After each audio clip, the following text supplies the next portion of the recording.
যে সামান্য ভুলের জন্য আপনারও যুবসাথী ফর্ম ক্যান্সেল হতে পারে।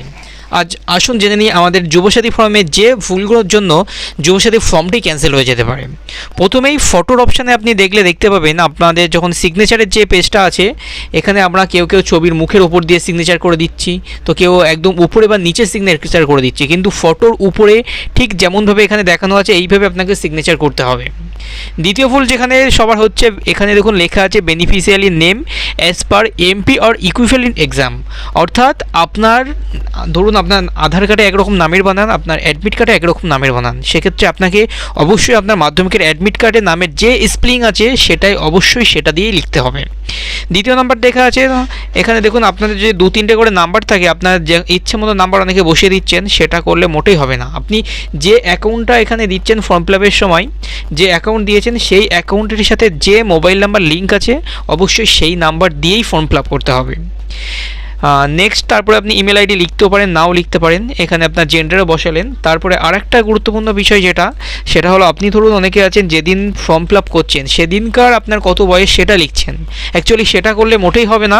আপনার 1/4/2026 অর্থাৎ 2026-এর এপ্রিল মাসের 1 তারিখ অনুযায়ী আপনার যে বয়সটা হচ্ছে সেই বয়সের সাথে এটা ক্যালকুলেট করবেন আপনার ডেট অফ বার্থের সাথে, যে এজটা আসবে। ধরুন 25 বছর 2 মাস 4 মাস বা 6 মাস এসছে, সেক্ষেত্রে আপনি শুধুমাত্র 25+ লিখে দেবেন, এতেই আপনার হয়ে যাবে।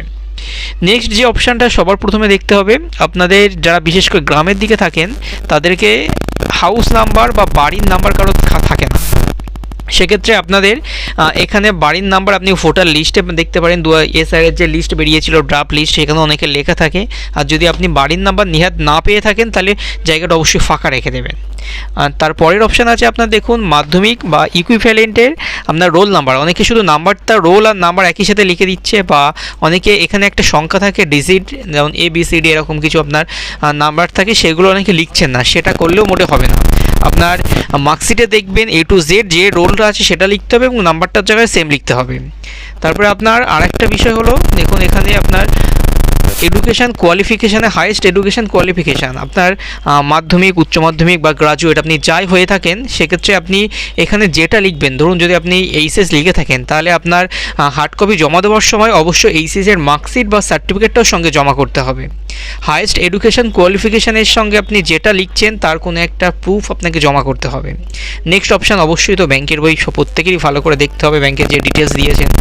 দেওয়ার পরে আপনি কী যখন ডকুমেন্টস এখানে হার্ড কপি সাবমিট করছেন, এখান থেকে সেগুলো পড়ে যেগুলো সাবমিট করছেন তাদের পাশে টিক চিহ্ন মেরে দেবেন। এখানে দেখুন দেওয়া আছে প্রত্যেকটাতে, যেমন দেওয়া আছে এইভাবে প্রত্যেকটাতে টিক চিহ্ন দিয়ে দেবেন। তারপরে আপনি এই ডিক্লারেশনটা একটু পড়বেন। এখানে আগের ফর্মটা আমরা দেখাচ্ছি, সেক্ষেত্রে 4 নাম্বার নতুন দেখবেন ডিক্লারেশনে 4 নাম্বার অ্যাড হয়েছে।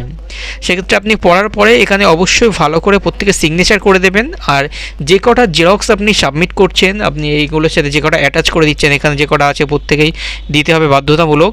এইগুলো যা অ্যাটাচ করতেন প্রত্যেক ডকুমেন্টসের নিচে আপনাকে অবশ্যই সই করতে হবে।